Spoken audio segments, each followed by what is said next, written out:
Salut, c'est Clément de Mouvement Ancien.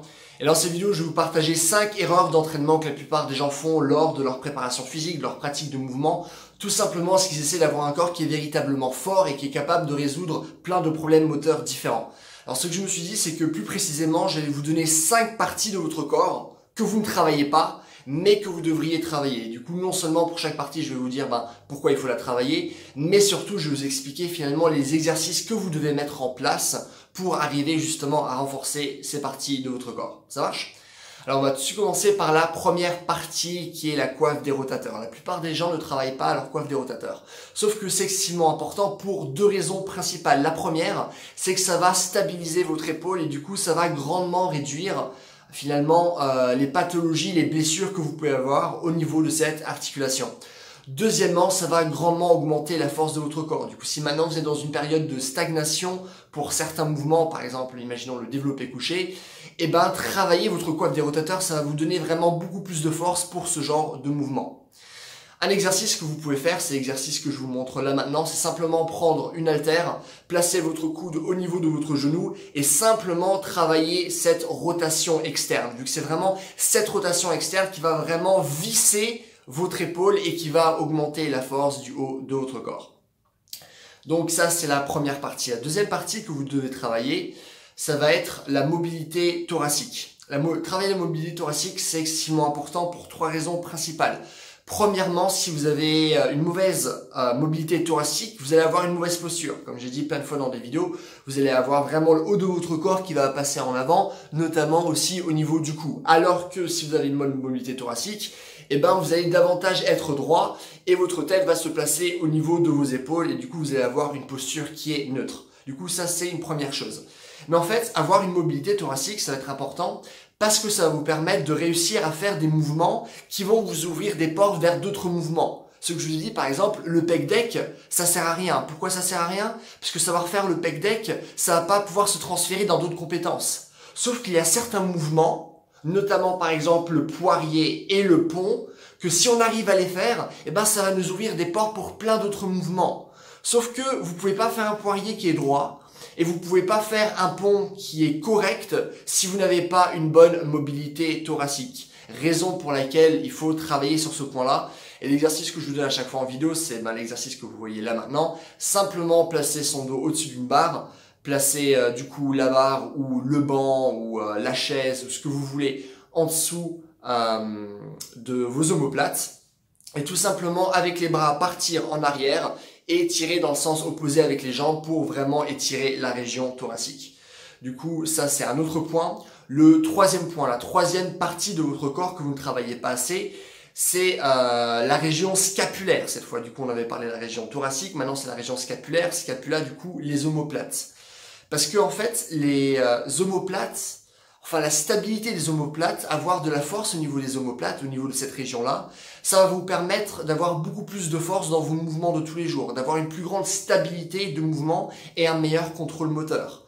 Par exemple, si vous faites des mouvements comme, imaginons le front lever, la plupart des gens pensent que déjà c'est un exercice d'abdos, ce qui n'est pas le cas. C'est un exercice principalement du dos.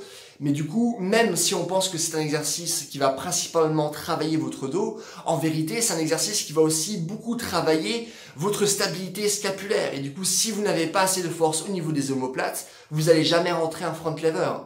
Pareil pour le L-sit.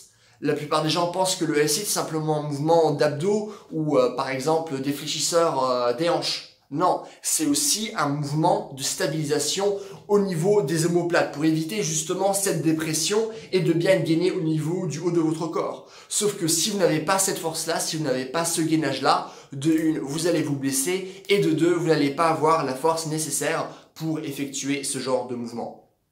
Donc ça, c'est la troisième partie de votre corps. La quatrième partie de votre corps, c'est que vous ne travaillez pas suffisamment votre bassin. Et ça, c'est vraiment quelque chose de très important.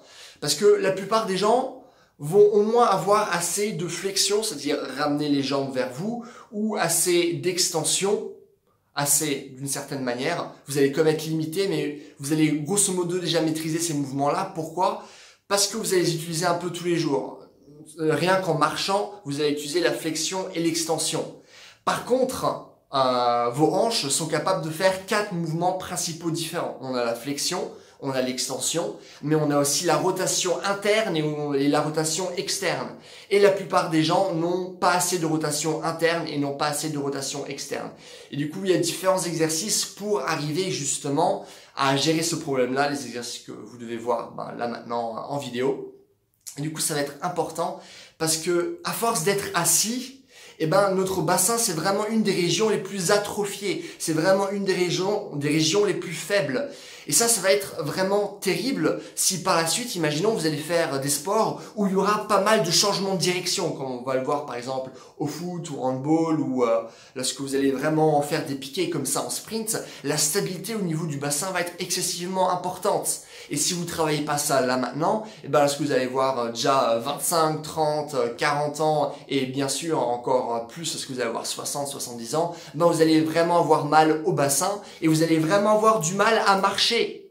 C'est comme dingue. Et du coup, après, vous allez être les vieilles personnes, de temps en temps, qu'on peut voir sur la rue, qui marchent à 2 à l'heure. Alors que leur âge en soi n'explique pas qu'ils marchent à 2 à l'heure. C'est simplement qu'ils n'ont pas fait attention à certaines régions de leur corps, notamment au niveau du bassin, qui leur empêchent finalement d'avoir une bonne amplitude de marche et donc de marcher à une vitesse correcte.